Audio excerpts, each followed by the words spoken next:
Well, welcome to the first of the admissions panels for the Centre Court MBA Festival. Many of you will have just enjoyed a session with my co-host John Byrne, looking at the future of business education with deans of the schools.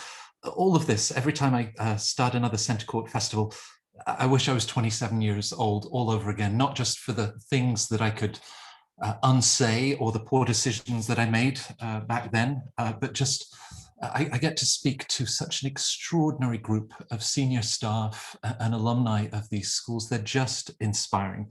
As you know, for this Centre Court MBA Festival, we have a theme of responsible leadership. And after this panel, there's a discussion with the director of the MBA program at IESE Business School. We talk about sense of purpose. And I have to say, with the interview that we've done together, it just gets you to think about what you're really trying to achieve in your life. Of course, where the MBA might fit is going to be one of the focuses of this MBA admissions panel. And I'm delighted to welcome lots of old friends from Europe's top business schools. Brandon Kirby from the Rotterdam School of Management, Erasmus, who is the Director of Admissions. Brandon, you've still got that esports chair that's kept you so comfortable through 18 months of the pandemic. This is my retirement plan, just in case academics doesn't work out. So, newest Call of Duty old guy player. Watch comes, to a place near you. I bet you and your RSM students could set up the next E-Olympics. It would be a lot easier to organize, no doubt. We wouldn't have to worry about COVID. Anna Faris, the Director of Recruitment and Admissions at IMD. Anna, I just mentioned talking with Sean, the Dean of the MBA program, and the focus of leadership, which goes hand in hand with IMD. And we'll be talking about how you look for those characteristics in your applicants. It's lovely to welcome Charlotte Russell-Green. Charlotte is the head of MBA recruitment at Cambridge Judge, and very much on theme with the Judge Business School neatly framed behind you, Charlotte. From Barcelona, Paula Amorin, the director at IESE, and David Simpson, the recruitment and admissions director at the London Business School. I talked about leadership, but perhaps before we take that step, we're coming finally to the end of your admissions year. And I guess in just a few weeks, those of you with a September class start will be welcoming all of those wonderfully talented individuals whose profiles that you selected. And of course, it's been a very busy year. Some of the US schools are reporting as much as 18% growth at the likes of Wharton and Columbia. Brandon, European schools made the most of a very noisy neighbor in the White House in the US, and you've seen tremendous growth at RSM over the last few years. Now you're still filling the class for January. What's the year looking like in terms of demand and intake from around the world? Yeah, I mean, it's still strong. I don't know for us if it's as strong as it was in 2020, but that was really just a year that went bananas. It was so just beyond what we ever could have imagined for the demand. So we're actually still tracking above 2019, but not quite as crazy as we were in 2020. By the same token, I also think that the people we're speaking to, we had a lot of people who were just sort of exploring the options. I'm thinking about it. Maybe I might get laid off my job, or this might be a good time to go back to school. So even a lot of the interest that we had didn't necessarily materialize into students in the classroom. So what we're seeing now, though, is that the people we're speaking to are in a much better spot mentally and are committed to finding the right school for themselves. And so the conversations that we have are typically closer to the actual program, and people who are really truly considering entering into an MBA program, whether it's with RSM or any one of the other schools here. So I think that's been the one big difference. So in short, definitely above 2019, not quite at 2020, but that's to be expected given, for us at least at RSM, just how crazy it was. But it's still been a very strong year for us so far. And we have 2 rounds left to go, so we're not even quite there yet to be finished with the recruitment. Keep reading, and hopefully lots of Centre Court viewers that will be targeting those last 2 rounds. Anna, I suppose Brandon steps away from the economic downturns, people thinking perhaps this is a good time to go to business school, but you're still looking for that sort of thoughtful reflection where business school fits at this stage. So is it something similar? Candidates this year have really taken the time to sort of think about how an MBA fits into their trajectory? I think so. I think what generally happens when there's a crisis, like what we experienced last year, is applications tend to go up massively. And I think all of my colleagues here can attest to that.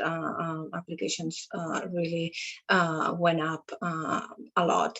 And then the following year generally is when things get more stable and to the levels of previous years before the crisis. We're pretty much at the same level that we were last year in terms of applications, but definitely we've seen a slowdown. And as Brandon was saying, people are more clear on their intentions on why to do an MBA, and not only, okay, well, I lost my job. What should I do now? Let's do an MBA. So I think the intentionality is there more than last year. Absolutely, I agree with Brandon. Right, and it's been a busy couple of years, I guess, for the UK schools, Charlotte. I mean, sort of the more progressive skilled migrant visa that's in place, and that's been understandably attractive to many applicants. So, are you sort of taking a breath after a very busy year? Yeah, it has. It's been a really busy year for us, and actually we have seen continued growth on last year. And in September, we're actually welcoming the largest class that we've ever had, which is incredibly exciting. We're going to be having around between 215 and 225. It's difficult to know how many people are going to melt away between now and September. So it'll be a really, really strong class size. It's not going to impact the learning. It just means there's going to be slightly more people in the class for you to get to know than in previous years.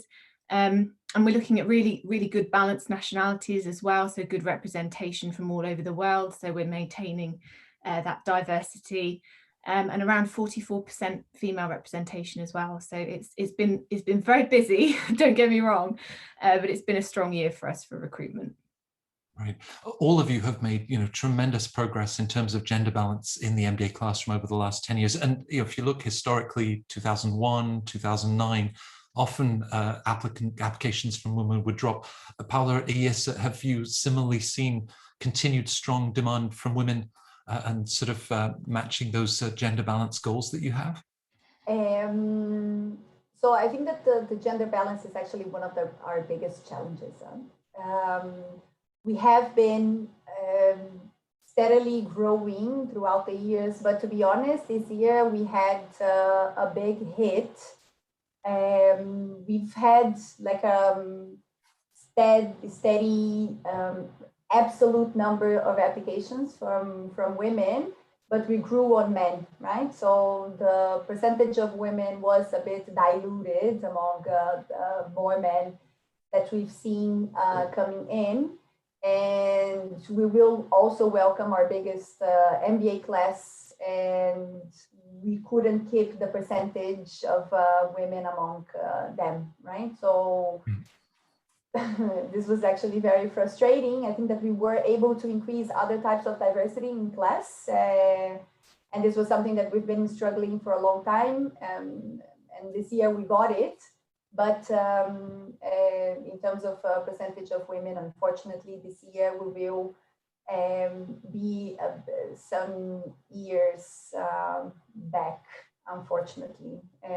Of course, you always welcome an incredibly international group to Barcelona. Have you seen shifts in sort of pools of applications, certain countries that have emerged and you've seen bigger numbers from there? Yes, yeah. So, for example, Africa this year will be our biggest representation of the African continent, right? And we have, I think, 5 or 6 countries from Africa being represented in class, and more than 15 students from the continent joining, right? And this was something that we had never been able to get it. We have seen some shift last year. We were a bit stronger in terms of Spanish. This year, we are back to normal levels. We're back to the 15% of Spanish, and then 85% of people coming from outside of Spain, right? And then it's true that we had some hits in some, especially developing countries like Latin America, that given everything that is happening in Brazil was our biggest market in LATAM. And just because everything that is happening in, my country, because I come from Brazil, and so I've been following very closely the chaos that is in the country. So this year we're going to have less people coming from there. But this year we're going to be very strong in Europe, very strong in Africa, and very strong in the Middle East. Right. I guess it's the ebbs and flows from one year to the next, and then that Brazilian community will be back. David, you've been doing this job for a couple of years now. Well, actually, about to celebrate a landmark at London Business School. As you think of, the class of 2019, oh, they were a fantastic bunch of students. The class of 2020, do you ever sort of worry and say, how can we match what we've done in last year's? I mean, this year's crop is another incredible group of people, I'm sure. I mean, that's what drives us on, isn't it? The fact that we've got one of the most interesting jobs in the world, reading all these amazing stories of the things people have done and what they hope to do, and those trends change over the years. And I don't want to say it keeps improving, because it's not fair on the fantastic intakes from the year 2000 and back then, also amazing people. But there has been there's a difference now in recognition of the business education industry in general, and MBAs in certain parts of the world. But yeah, we're ambitious, and every year we want more, we want better.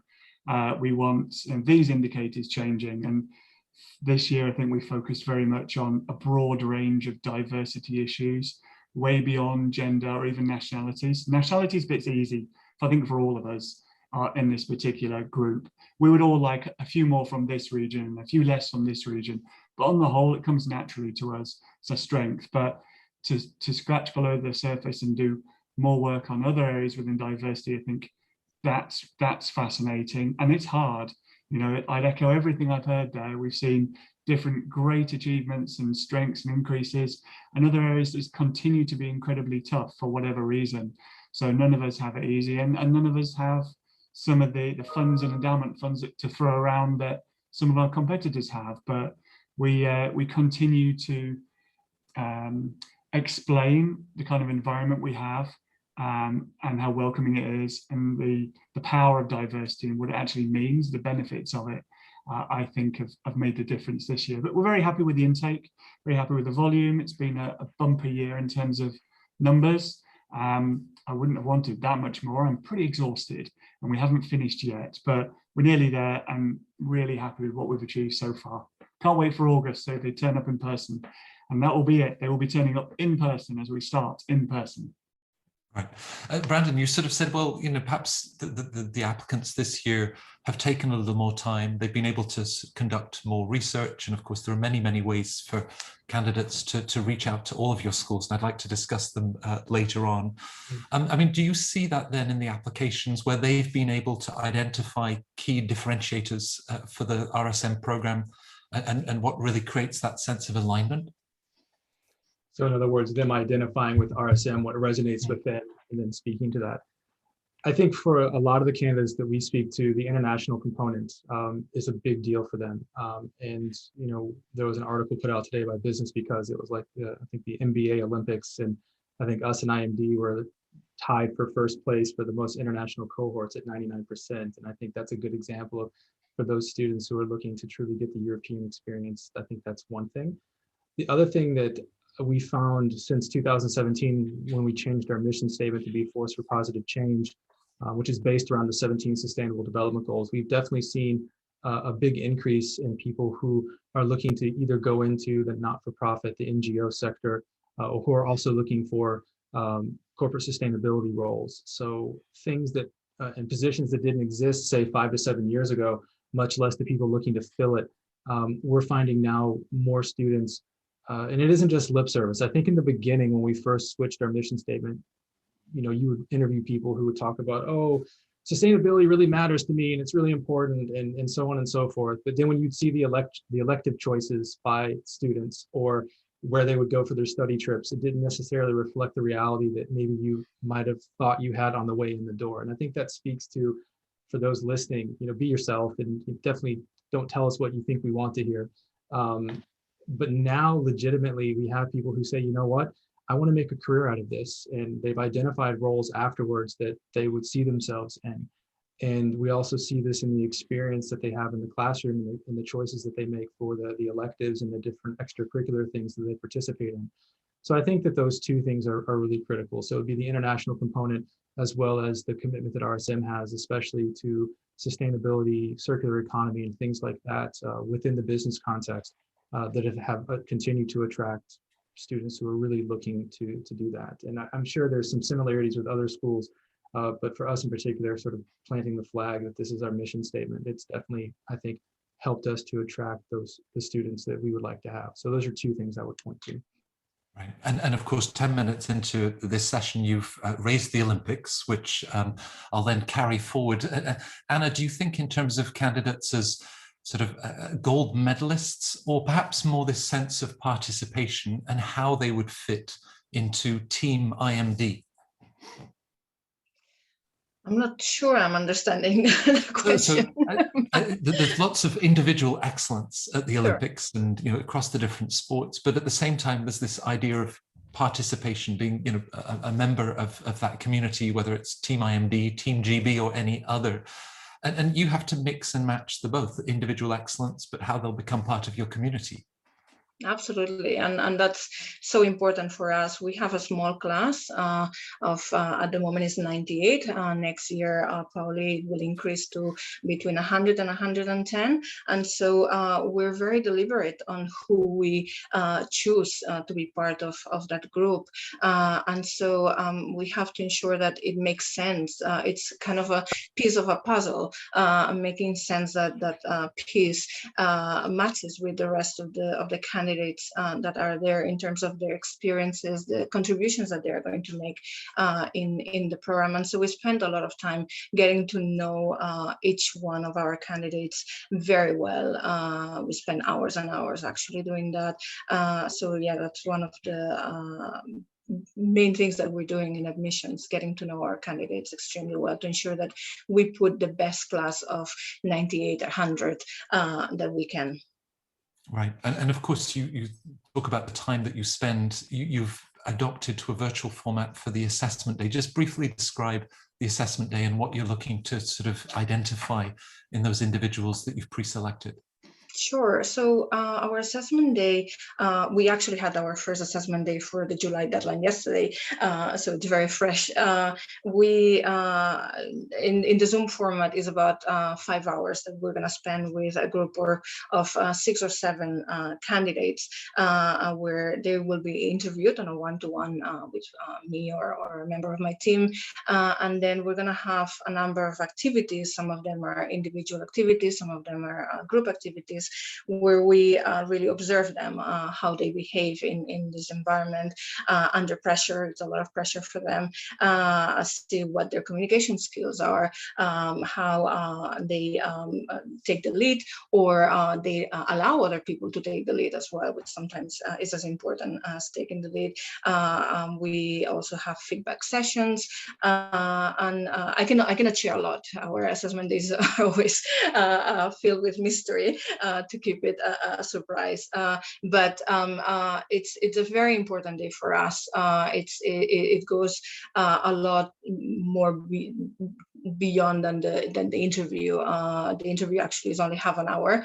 We ask very specific questions, and then we take the rest of the day to really get to know that person, and as I said before, to see if that person will fit well within the class and the rest of candidates. So the first person that we meet in the program is the easiest person to admit, and then after that it becomes more complicated to ensure that everybody, as I said, fits as a puzzle.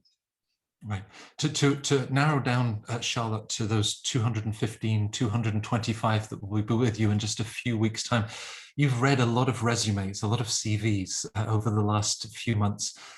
Where do you start on a resume? All of that fun stuff about Italian cooking and Japanese souffles that they learn to make, or what are you sort of looking to capture in a resume? Yeah, so I've got to be honest, the first thing that I look at is progression. So I look at how long the person has been working, what they've achieved during that time, where they've worked, whether it's internationally, and that kind of timeline of what they've done during their career is really, really important, because it shows whether they've made an impact where they've worked and been recognised as a member of staff and therefore been promoted. It shows that they've been able to potentially move to different countries or switch sectors or something like that, or progress at another company. So that's kind of the first thing that I look at. So actually a common mistake that I often find in CVs is that people will put, first job out of university at a certain company, manager from 2012 to 2018. And I'll be thinking, gosh, that's to go in as a manager and to be in that position for a while. So I'll often go back to these people and I'll say, were you a manager for this length of time? And they'll say, oh no, actually I went in at an entry-level position and I had 2 promotions in between.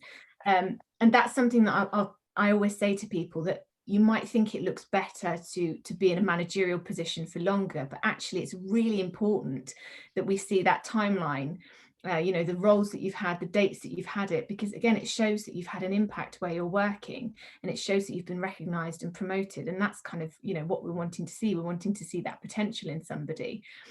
So that's kind of the main thing that I look at. And then the other thing is international experience and kind of leadership, whether it's leadership in their career or whether it's leadership in extracurriculars, that kind of thing. It's wonderful that you can sort of share that advice, because as you say, with the best intentions, they're trying to say, well, I've already got this leadership role, and yet for you, it really is the path, the journey that they've been on, I guess, then that they're going to be bringing with them. Paula, with Mark, your colleague at IESE, we talked a lot about the mission statement of the school. It's a very powerful mission statement, and the values that coincide with that, and a sense of public service. To then make that next step, and for you and your colleagues in the admissions team, how do you successfully assess somebody's values? What are the different elements that will then sort of convey that? It's not because they've repeated everything that's on the website, which is certainly worth reading, but for you to sort of read between the lines and get a sense of purpose and a sense of self. And that's an excellent question. And I think that a way that the IESE has made to guarantee, or at least to get closer to getting people that would resonate with the mission and have the values, is by putting alumni in the admissions committee, right? So I'm an MBA from the class of 2016. I have 3 other classmates in my team, class of 2015, class of 2010. And I feel that this is the way that we get to click with the candidates, right? To sit and talk to them and see if we could see them as our classmates, right? And we have a very high touch admission process. It's extremely personalized and personal. My team is organized by regions, so we can have the cultural proximity as well, that people can really identify, look at us. I covered Latin America for 4 years before being the director.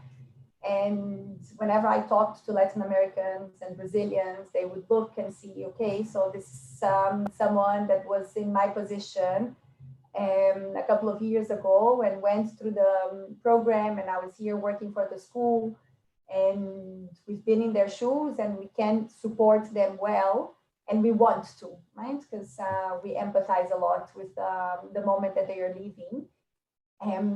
So it's a very subjective. I'm not going to remove the subjectivity out of the process.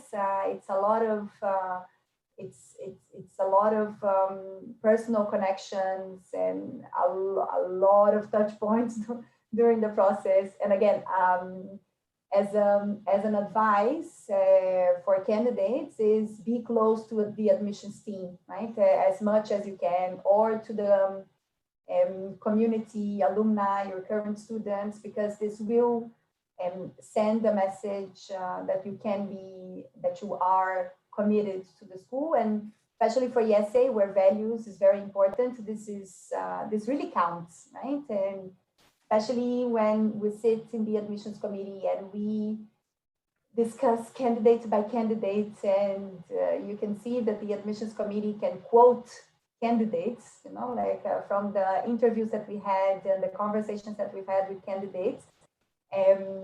We really get to know them. We also have an assessment day that is precisely for that reason, right? We want to see the candidates in a different setting where they're working in teams, and if they're at the IESE, because we use the case methods, we are also looking for people that are willing to share the knowledge that they have. So we want to see how they work in teams, right? Because teamwork is extremely important, and it's very present in the dynamic and the daily life of the IESE MBA. So I think that in the back of our heads, the admissions committee is always looking at the candidates and thinking, would I like to have them in my MBA team, right? And then if the answer is no, we obviously have the bar, and we are discussing this with other people, right? Because we also know that sometimes you just don't click with the person, and that shouldn't be a reason for rejecting someone. But the fact that we also compare and we have different bars in different perspectives in the admissions committee also guarantees that we're bringing people that will align themselves with our values and our mission. Right. David, with your peers at Harvard Business School, Stanford, we often talk about the detective work that they do. Chad will talk about patterns of behavior, patterns of leadership. Kirsten at Stanford talks very poetically about reflecting on the footsteps that you have left in any organization, corporation, the sense of patterns, and picks up on what Charlotte says, being able to show progression. Do you sometimes feel like a detective, and how does that work as you look across resumes, letters of recommendation, essays that they're sharing? Are you looking to sort of join the dots from all of those different communities and organizations they've been part of, and what that sends as a message? Yeah, I think this is a balance between that detective work and looking at what people have done, and then being very open-minded to think of what they may achieve in the future with our help, because there's the missing ingredient there, isn't it? It's how we can change people's lives with what we offer.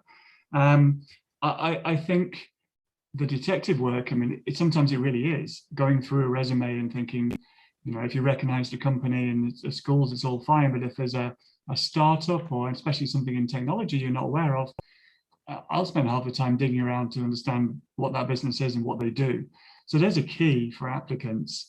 Make sure that you're writing resume and the rest of your application in a way that's easy to be read.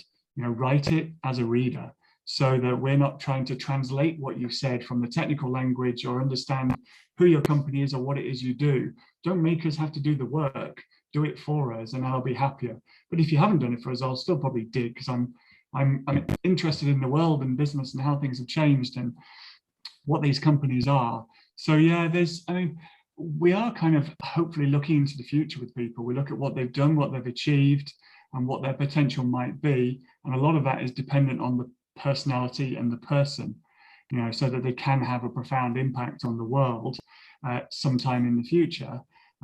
But at the end of the day, you are looking for evidence to make you feel comfortable that they will be the ones to watch in the future and they will achieve. Sometimes that's success, sometimes that's just sort of raw intellectual power, and other times it's just that X factor of when you meet someone, you think, well, I know their GMAT's not great, and I know they've only been working for 3 years instead of the average of 5 or 6. I really see something in this person. And that's the one thing that comes with experience and teamwork across admissions, is recognizing that, is learning from not so much mistakes, but learning from, that person didn't set the world on fire quite as much as I'd hoped. Just knowing what to look for, and knowing also to learn when you're wrong and your expectations can be wrong. I often look back at who really has achieved in the community, the classroom and the community, and made a difference in the school. And I think back to their application, or when I interviewed them or something, I think, wow, I didn't necessarily expect this. I knew they would be great, but wow, that's one of my favorite moments of every year, is to look back at an individual level and see what people have achieved, and see the next batch coming through and think that it's all ahead of them, and all the great things they'll be doing. Right. With that pressure, you've got manager on your resume after 6 years in the company, but others don't, Brandon, and they're perhaps nervous that they don't have the job title on the resume that speaks to leadership, the theme of this center court. What advice would you give to applicants how to demonstrate leadership? Because it comes in so many formats beyond a job title. Yeah, I think the most critical thing to do there is to reframe the conversation for yourself of what leadership is. I think oftentimes we have a tendency with anything, whether it be leadership or even athletics, we automatically think about the top of the game, right? Or with having an impact, right? It has to be, oh, I've written a check for €1 million to help someone out, or I've built this foundation from zero. I think it's also important to notice that these things can also happen incrementally. So when you're looking at leadership, yes, of course, if you have manager, things that would imply that you have a team reporting to you, it can be relatively obvious that you're a manager of people, but that still doesn't mean that you're a leader. So I think that that's one critical thing to realize, is that just because you're a manager does not mean that you are a leader. Some of the people that I've worked with in my career who were the best leaders weren't people who had that positional power. And that's probably because they understood what motivated people and what made them tick and how to get the best out of them. So for example, if you're a project manager, you might say to yourself, well, I'm not really the leader, and I'm one part of a bigger process that's going on. However, as a project manager, you are most likely overseeing and leading a team, many of whom probably don't report to you directly, and you're tasked with getting something done, on budget, on time, at a certain level of quality.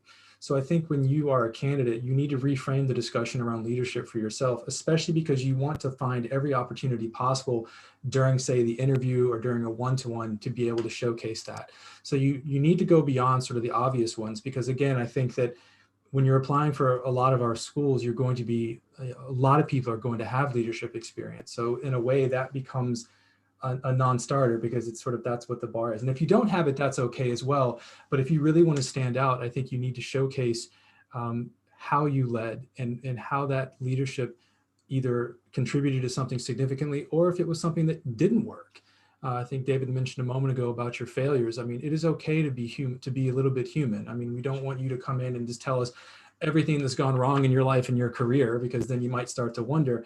But about showing that humility and about showing that resilience, that's a critical part of leadership. So I think that when you think about leadership, reframe the definition of leadership in your mind, and remind yourself that it's not just about leading large teams on huge projects. That's great. But also what you were saying about the light footsteps that you leave behind you that might have a greater impact, because ultimately leadership should be about impact. So when you start thinking of it that way, especially if you don't have the traditional leadership that you might expect to see on a CV, this can help you to reframe the discussion with anyone to really position yourself as a strong candidate. Right. With the session we held with Sean, me and Anna, he likened the leadership journey at IMD. He said, for me, it's the most intensive year-long leadership experience, perhaps second only to the army, and even then. But of course, that's something that is going to really develop. So, perhaps picking up on what David said of how you as an admissions office are able to identify that potential that they're then going to explore and discover and take to exciting new places in IMD. So how are you able to identify that potential in a candidate? We look at everything. As I said before, we get to know the candidate very well. As I said, we spend hours talking to our candidates and understanding what their motivations are and what their aspirations are. And so we don't have just superficial conversations. We really dig deep. I think, from the CV, as Charlotte was saying before, in terms of your progression, the things that you've done, the things that you have achieved. And again, as Brandon was saying, it may be that you haven't managed a team of 100 people or so, or big budgets, but what kind of achievements have you had in there? And that's something that we will look at. We have a very specific essay in our application that is about failing as a leader, actually. And many of the examples actually that our candidates give us are not related to, having a big job, managing a lot of people, but, something that may have happened at university or in a sports, in a team sports and so on. So it's finding that narrative that shows us who you are and what you want out of the MBA. And so we really, as I said, look into all of the different aspects, everything that you've done that can show us really what we can see in the future happening for you. And as David was saying, sometimes we get it wrong as well, and sometimes people that we thought had big potential don't achieve that big job as we thought they would, and people who we didn't think that we're going to do that well surprise us. So it's sometimes that journey that Sean was sharing with you during the MBA really transformed the candidate, and so that's also something to keep in mind. Right.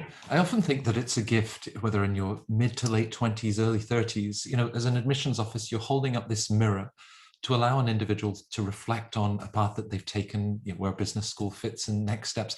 But Charlotte, perhaps and applicants are anxious about, what does Judge want to hear? What should I be telling them? Can you tell when an applicant has enjoyed sharing their story and applying to school? And is that a good thing? Yeah, that's a good question.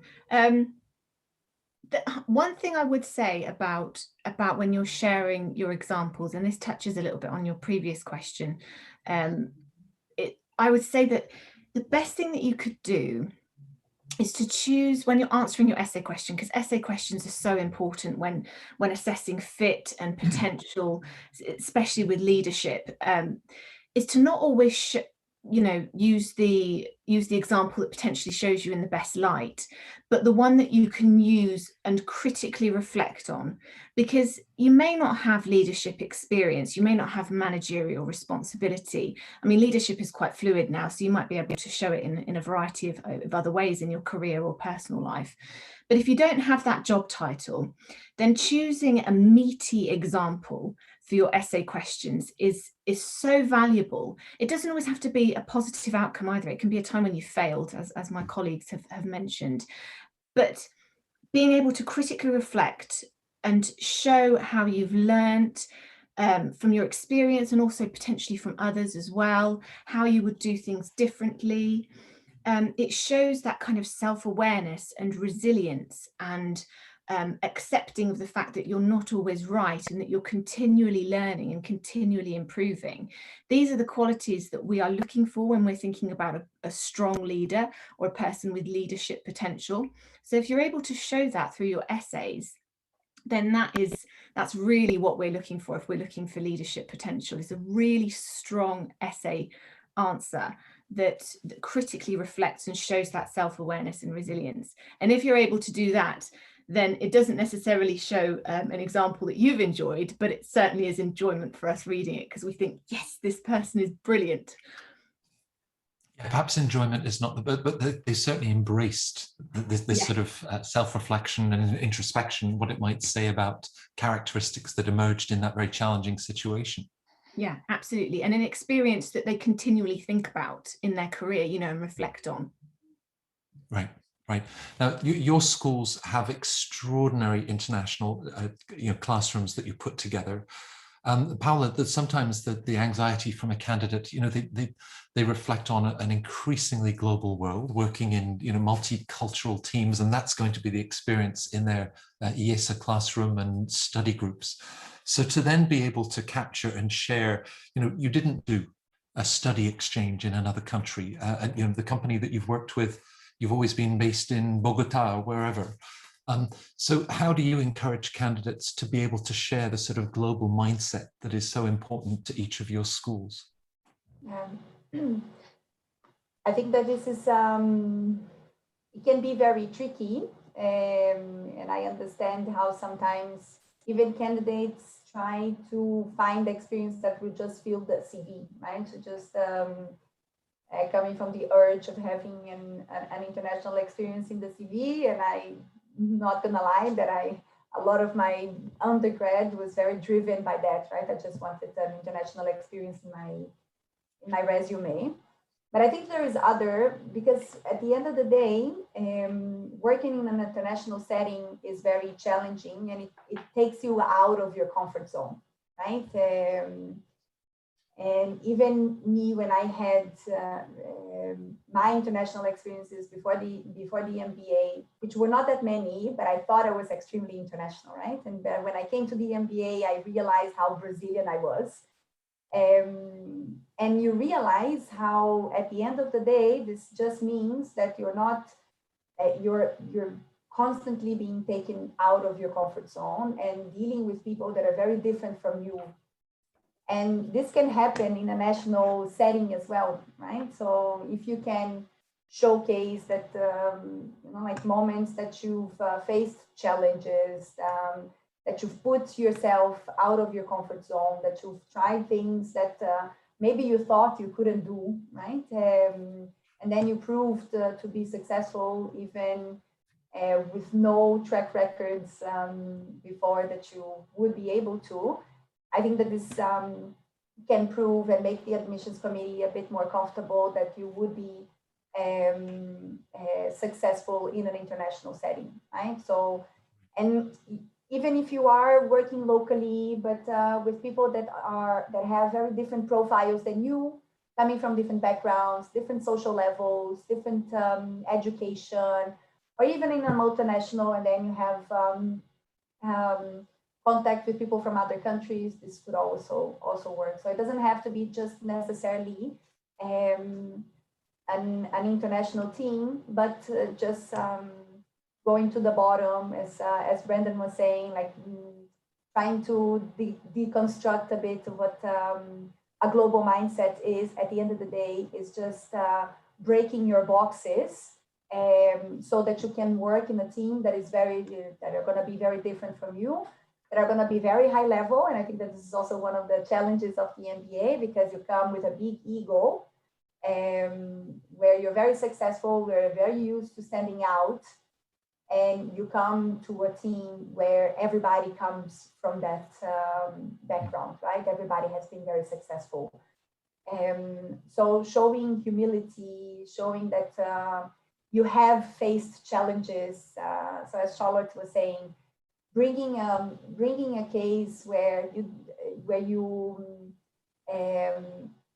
you share that you faced challenges, you had a conflict in your team, and how you went about solving that conflict, what you've learned from it, and how maybe you contributed to the other person's development. I think this is also a very good example that you could be successful and contribute and add value in global class.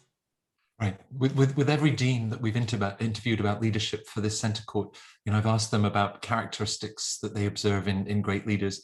All of them have talked about listening, empathy, and as you say, that ability, you know, to put yourself in the shoes of somebody else, whether that's internationally or domestically, I'm sure.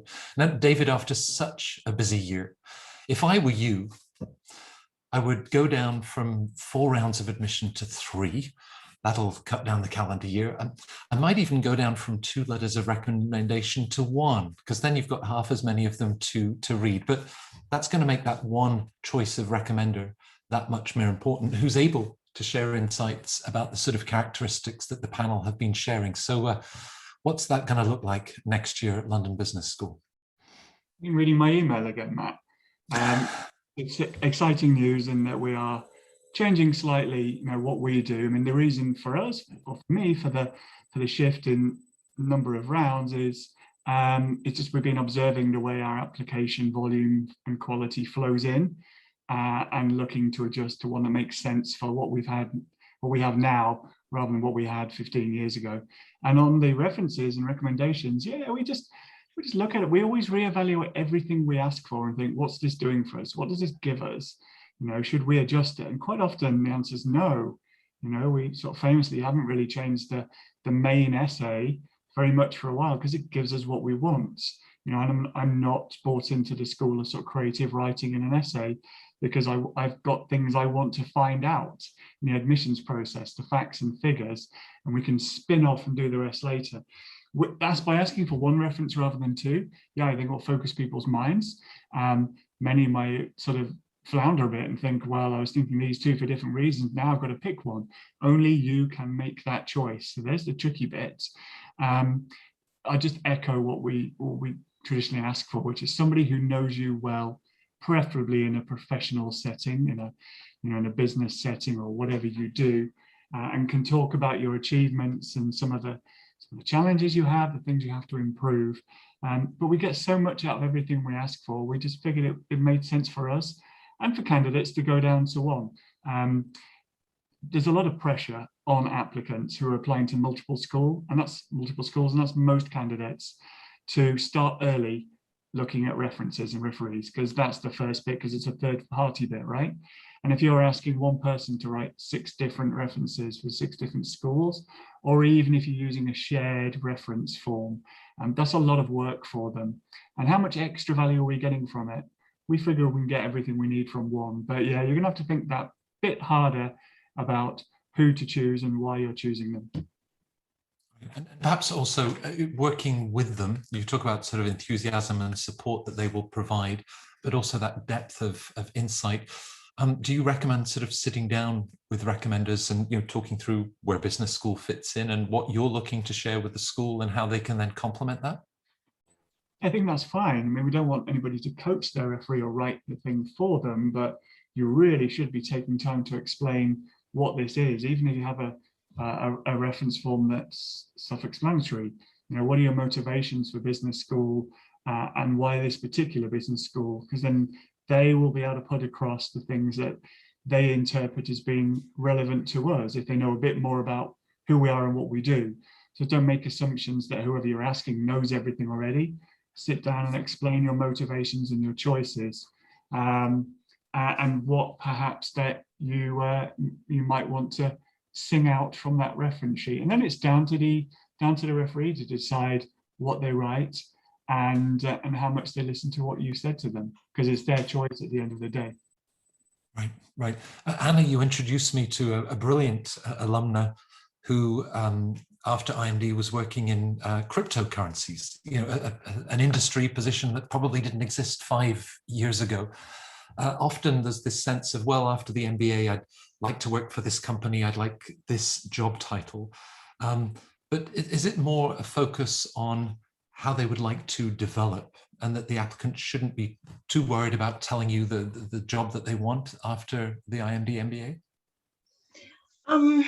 I think it's a combination. I think you should know why you're doing an MBA and what your goals are, but maybe more long-term goals. What do you want to do 8-10 years after the MBA, so that then we can write with you how the journey will look like. And what we see very often is somebody who tells us, I want to do an MBA because I want to move into consulting, for instance. That's a very, very typical reason to do an MBA. And then you join the MBA and you realize that there's so many different options out there. You talk to your classmates, you talk to careers, you meet recruiters, and there's so many different options. And one of the things that you, I think, need to think about as a potential candidate for any of these jobs is what your value proposition is for those companies. So to your point of developing, is how can you develop those skills that you're really strong at, and how can you develop those skills that are going to make you an interesting candidate for those recruiters that you're interested in. So I see many cases of people who change their minds during the MBA, and what they told us at the beginning doesn't have anything to do with what they end up doing. And Stephanie, I think, is a good example of that. And then we have people who continue in the route, but really developing those skills that will help us achieve the goals that they set at the beginning. Creativity and humor, Brandon. Humor, particularly from a British perspective, that can be high risk and high reward, maybe more risk than reward. Is there place for creativity within the framework of an application and what you're looking to find out about an applicant? Probably asking the wrong person in a way, because I come from the advertising space before my time at RSM. So that makes you a great person to ask. Yeah, no, I think as long as it's, as with anything, it needs to be with a purpose. So, don't send in your application on the back of a cereal box in crayon, right? That might work in some industries, but I think it does show an extra dimension of a candidate, and that's really what your application should be about. We ask you a certain set of questions, but how you answer that is completely up to you. So there's still a lot of flexibility for you to showcase the things that you want us to see. So I think that from that perspective, absolutely. I've had people, and I'm sure we all have had people send in, cool videos that were spliced together that they created on their own that really showed an extra dimension of who they were as a person. Sometimes that was really relevant. Sometimes it was just kind of a reel of what they like to do in their spare time, which cool. You have some Adobe Premiere skills probably, or that's great, but what purpose does it ultimately serve? So I think that, like anything in good measure, creativity and especially humor, I think is something that is important, because oftentimes even when we do these panels and we're speaking with candidates, the notion of going to business school is so serious. And it's a serious affair. It takes a lot of your time, a lot of your energy. It takes a significant amount of financial resources. There's a lot riding on this, especially if you're coming out of the workforce to go into school. If you have a great job in your home country or where you are, there's a risk, right? Will things turn out the way that I want? So being able to have a little bit of fun and showcase some humor as we're trying to assess fit, I think this is also critical for business. I mean, a lot of business challenges require creativity. And kind of like your leadership question, how you define leadership, how you define creativity can vary.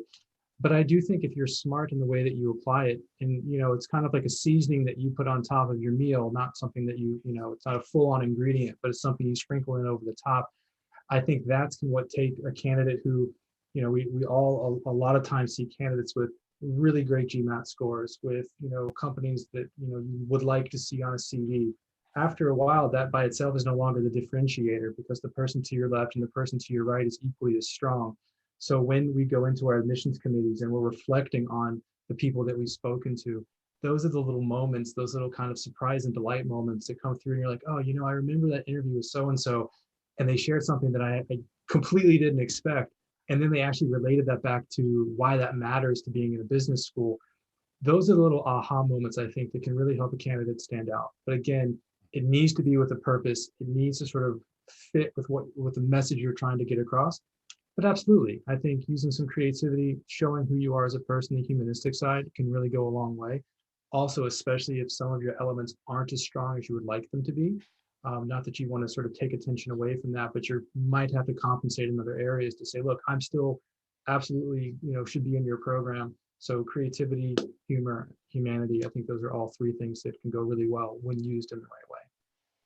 You know that our viewers take notes as you're all talking. So they started by writing down cereal box, then they scratched it out again, then they moved to sprinkles. But I've only said that because I've received an application on a cereal box in crayon when I was in the advertising industry. So that was a personal, that happened. So. Yeah, I hope they got the contract. Charlotte, within that sort of creativity, perhaps moving to the issue of diversity. And addressing it from two perspectives. One, of the candidate that is concerned perhaps they're in a well-represented group, be that demographically, professionally, or from someone that's from a less well-represented group and how they can leverage that diversity. Someone has written in to sort of talk about the diversity that you're looking for. Are you very mindful as you read, oh, they're in a well-represented industry, or oh, we haven't had people like this, or does that sort of come later as you're crafting the class?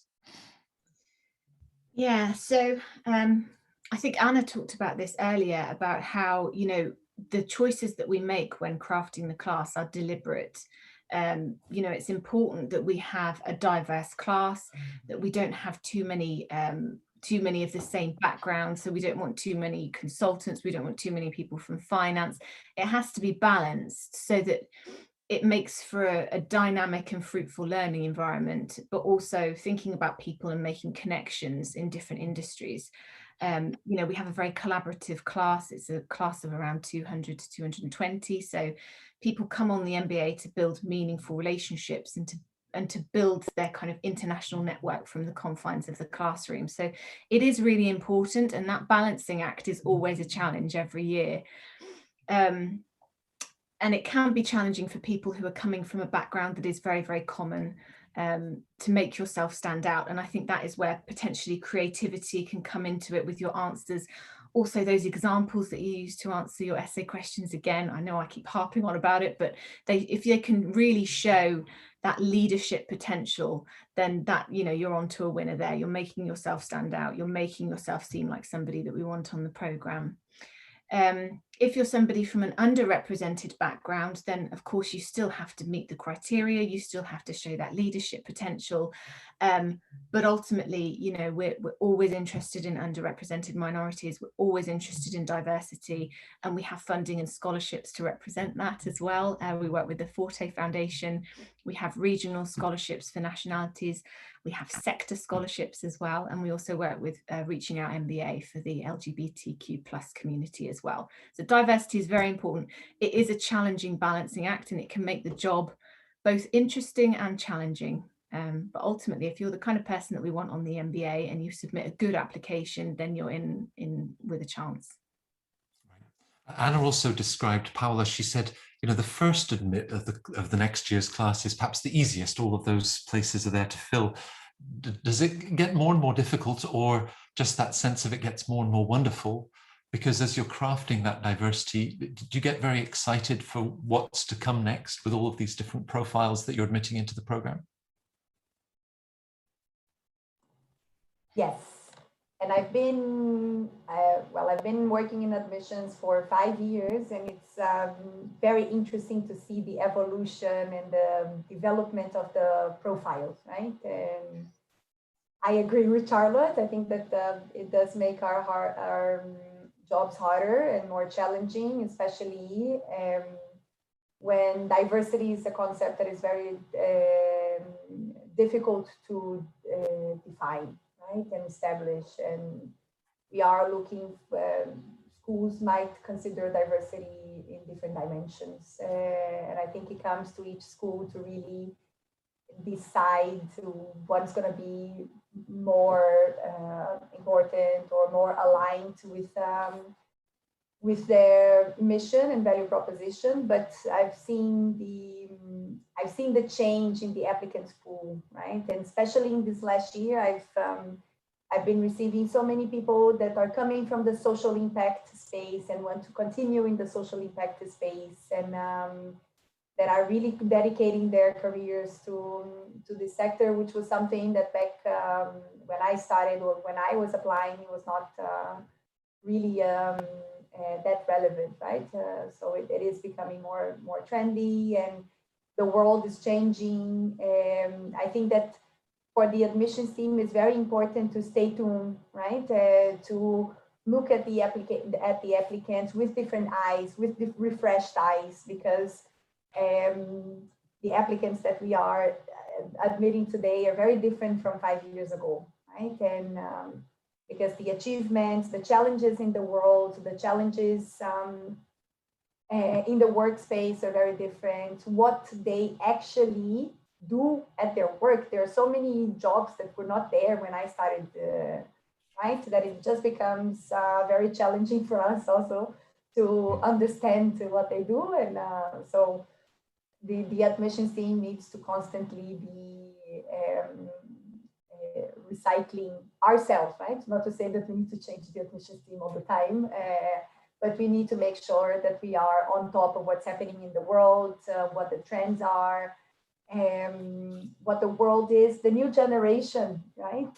We are admitting people that are very different, and their values are different, their priorities are different, the way they communicate. So it is very exciting. And I think that it keeps us young to be in contact with applicants. If that's a promise. And it was lovely that we sort of started, David said, this is why we love what we do. And if we keep young in the process, it gets better. In terms of Centre Court, Tori will be reminding me that we're at time, and we have a Harvard and Stanford student sharing their experience. We've got a director from IESE talking about sense of purpose. It's a very full schedule for the rest of the day. And all of our viewers will be able to join our panelists to talk further. Perhaps just, David, one thing in what you love so much about, we hope for all 5 schools that returning to campus visits, being able to soak in that atmosphere, it's such a great way. What have you observed in the last 18 months with such a virtually driven world is proving for all business schools, not just London Business School, a great way to connect with schools? What would you recommend to our viewers as a way to take next steps and research your schools? Well, we've all been forced into a different kind of way to have conversations with candidates, and we used to put so much effort into traveling the world, or as much of it as we could get to. But now, virtual's taken over. It's brilliant. Access has increased. We can talk to whoever we want, whenever we want. So we're trying to provide opportunities to do that. And what I would say to candidates is make sure you attend events like this, ask questions, learn about the personality of the school. I won't say the personality of us, because we're not one person making all the decisions. There are committees with us, but you can perhaps pick up on the personality of the school and what we're looking for. And you only do that via people. But most of all, speak to students and or alumni to get views, and be very respectful of everybody's time in your information gathering process. That our students are very busy people, but they love to help, and ditto with our alumni as well. But think carefully when you're about to ask them a question, not necessarily to create a good impression, but just to be respectful of their time. But do talk to individuals. You now have the ability to do so through all the many virtual events we put on, and great events like this where you get to hear from different schools all at once. Right. I can only echo, all of you have shared with me remarkable students, inspiring alumni, and obviously in taking part in Centre Court, all of our viewers, that opportunity to connect with our schools.